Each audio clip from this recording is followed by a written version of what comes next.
Sana Khan, and this is MediCircle. Today we have with us Mr. Amrit Mann. He is an AVP early stage investments and also a venture capitalist. He has worked with Goldman Sachs.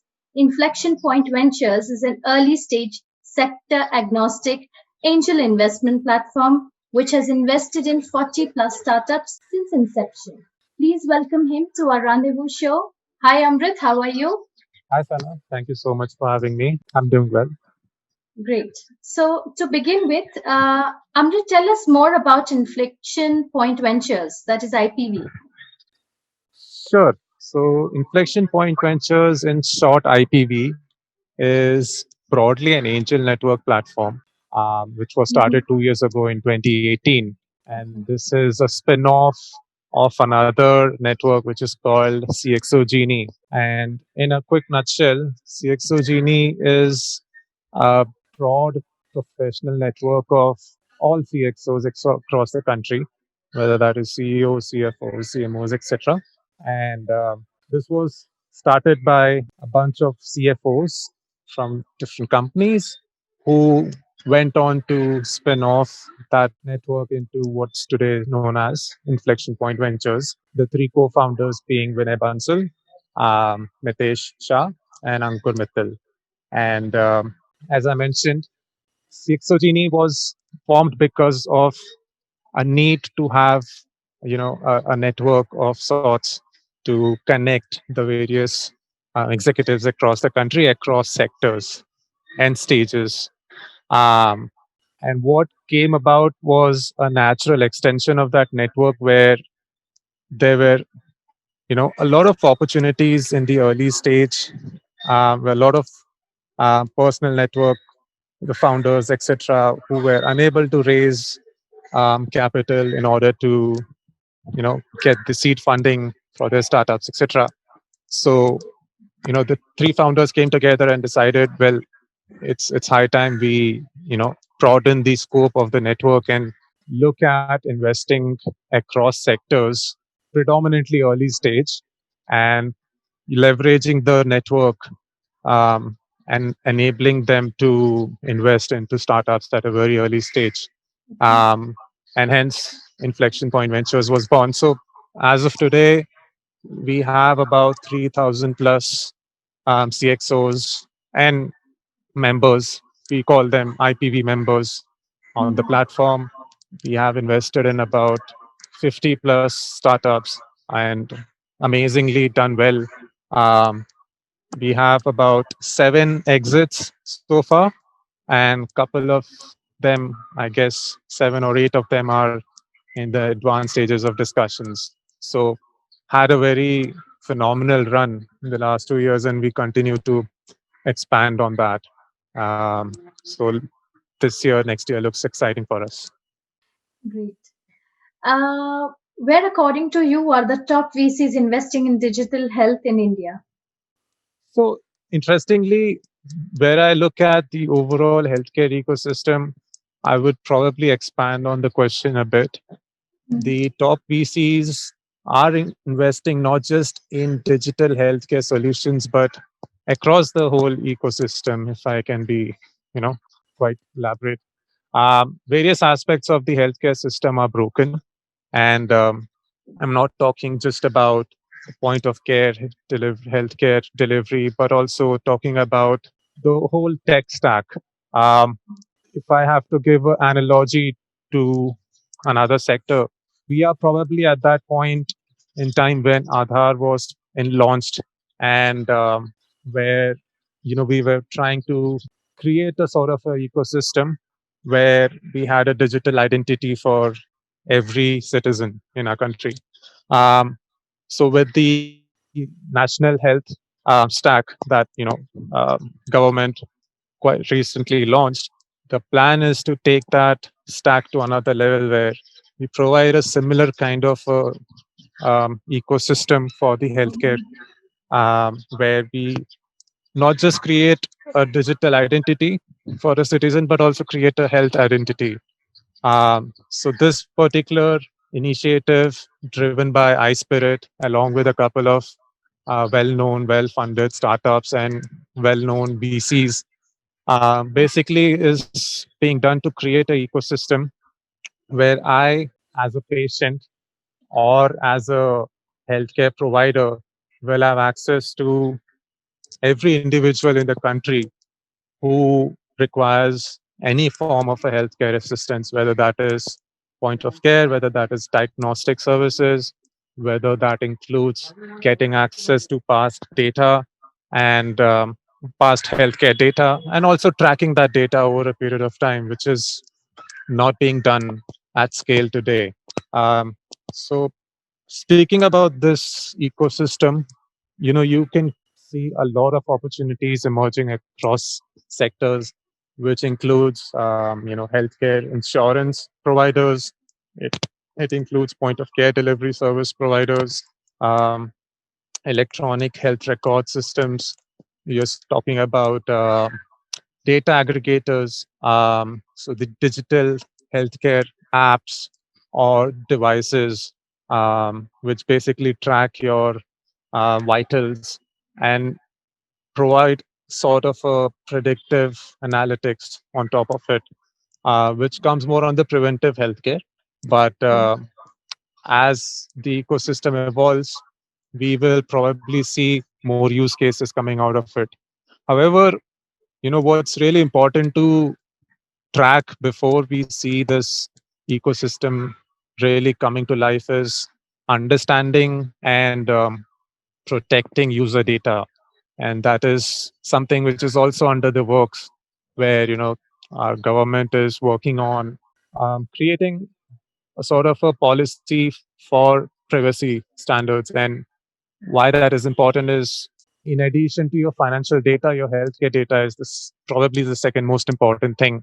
I would argue it is probably the most important thing. And Right. currently, we do not have a policy in place where any particular person will have access to that data, and will only be able to own the data by himself or herself, and provide authentication to whosoever seeks it. So this is something which is a part of the health stack, but currently, because the policies for data privacy are still under work, the same needs to presume both of these things would go hand in hand.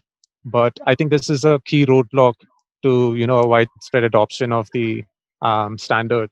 Um, but assuming the standard were to come in place today, I see massive opportunities across the ecosystem.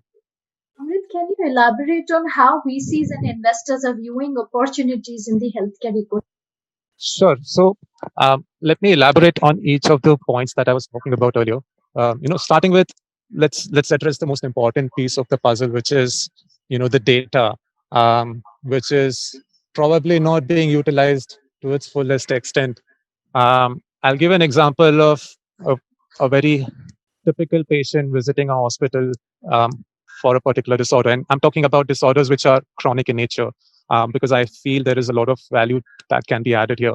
An opportunity in this space will be where I can not just track my vitals or my health parameters in a more let's say objective manner via the health applications or the wearable devices that most of us take for granted.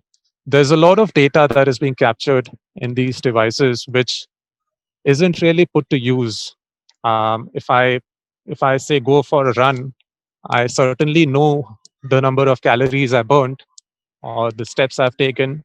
Um, but over a period of time, what I'm really essentially trying to understand is how is the data being leveraged for providing preventive diagnostics or other kinds of healthcare delivery services.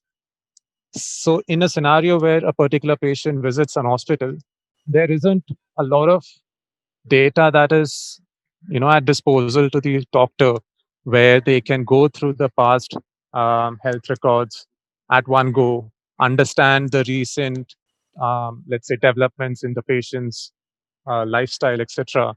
And without this particular data, it really becomes difficult for a doctor to pinpoint at first go what Right. exactly is going wrong with the patient. So Mhm. they have to end up going through the whole testing, understanding what are the likelihood of a particular disorders occurring, etc. So, assuming that patient has a certain medical history, it will be possible for the healthcare providers, for the insurance companies, etc., to access that data and provide better medical, solutions or better, let's say, clinical outcomes, um, reduced insurance premiums, and also better healthcare services to the patients.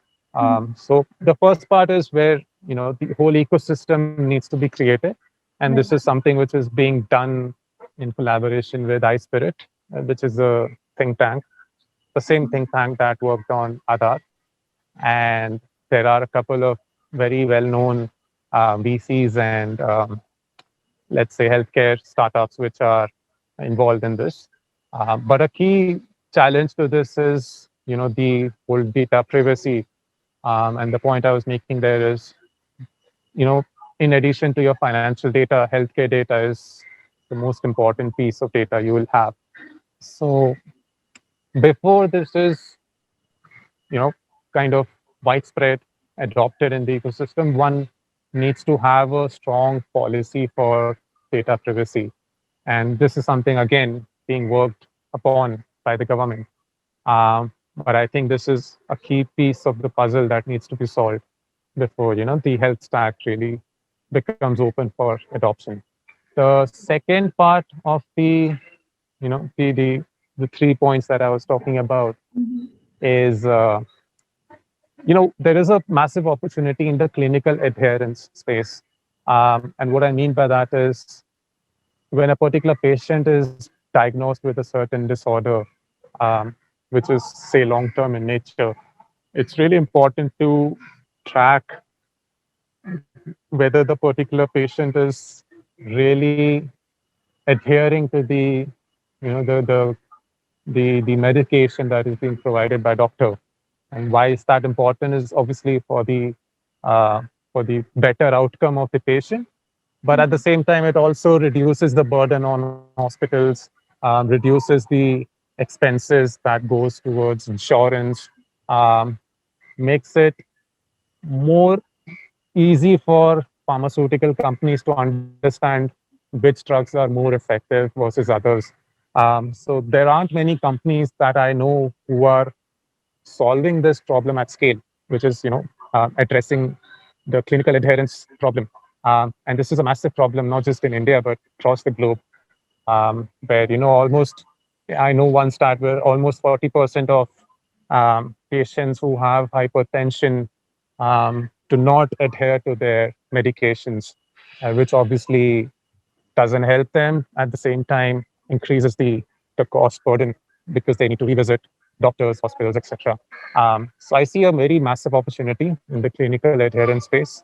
The third key trend that I foresee is widespread adoption of healthcare insurance in our country. And before I talk about this opportunity, again, some stats. Out of the overall pie, the market size pie, about 30-40% of them are dominated by direct sales guys who do bulk sales to corporates. So you have your B2B bulk sales. The second biggest channel here is your individual agents who do one-on-one consultation with customers, try to understand their health profile, and recommend suitable insurance cover. It's just 1% of the market that is currently online, where you're selling insurance online. And to me, that number is massively untapped. Combine that with the fact that our healthcare expenditure is around 1.6 percentage of GDP, which is amongst the lowest in the world and amongst the lowest in the BRICS economies. Now, with an increase in lifestyle disorders, with the increase in the medical expenditures, naturally, people will be more inclined to opt for insurance of some or the other form. And when you look at the consumption trends in tier one cities, where substantial part of population is already digital, it really makes sense for companies to emerge where they are offering or by tying up with healthcare insurance providers or directly offering insurance to them. Um, and there are massive opportunities where companies could, have that direct relationship with the customers or patients and provide them with the right kind of insurance plan based on, their healthcare um, past healthcare patterns, or in general, how is their current lifestyle like. And there are very interesting applications of this in developed economies where a lot of insurance companies are now tracking your lifestyle to that extent where your insurance premiums are directly linked to it. So if I am someone who's purchased an insurance plan with, say, Apollo Munich, and I happen to be someone who's a risk taker of sorts, does adventure sports, is quite active, and at the same time consumes a lot of, let's say, sugary food.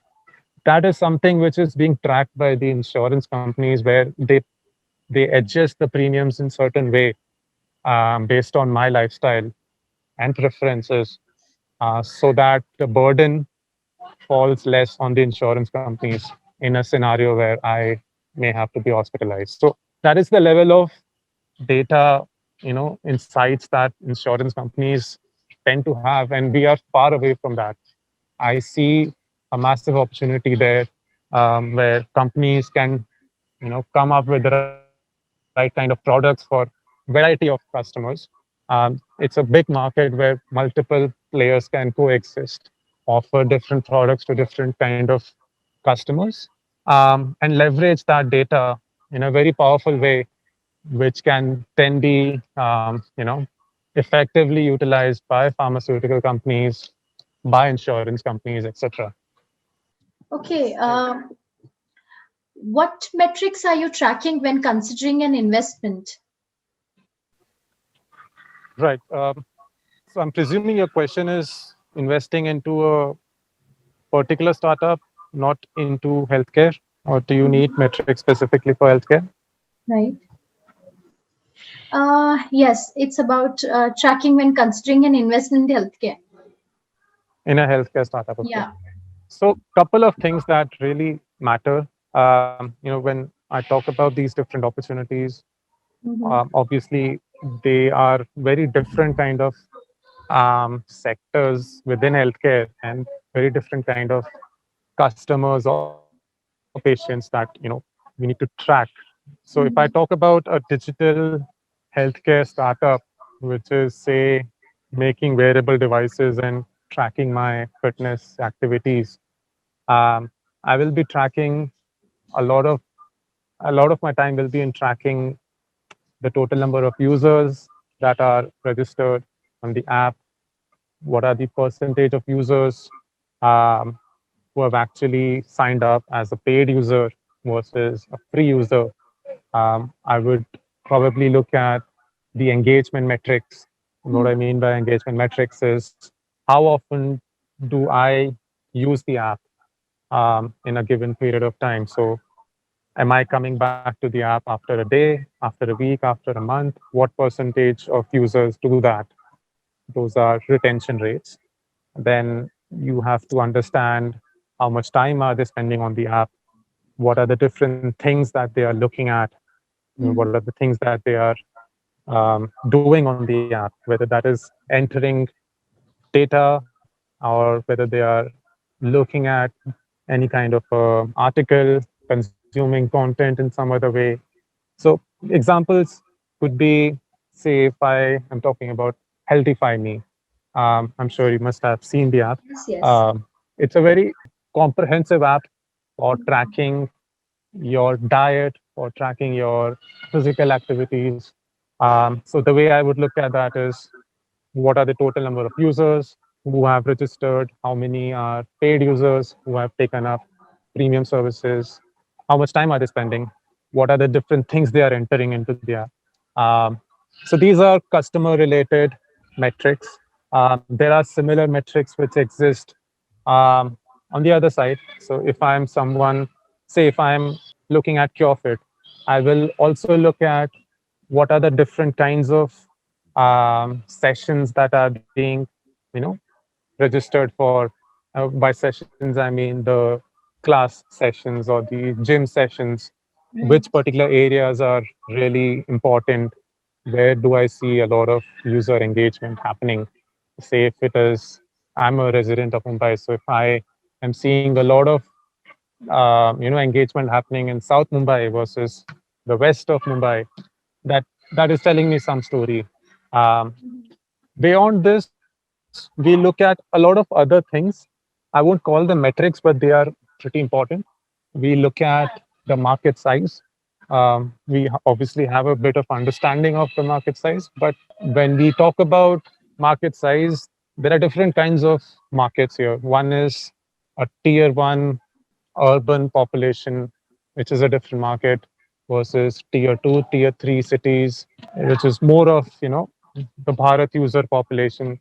So one needs to see who are they really trying to solve for, what is the problem, and who are they solving it for, how big is that problem, and you know what is the potential for this to grow. Um, we look at the competition, as in who are the different players, what do they do, how exactly are they different or similar, and we evaluate the startup on those parameters. And some of them are metrics. Some startups will have better metrics versus the other. So combination of these things, understanding of the founder's vision and their capabilities, and then adding on top of it the financial data. So if a company has been in existence for a couple of years, we obviously understand the growth story.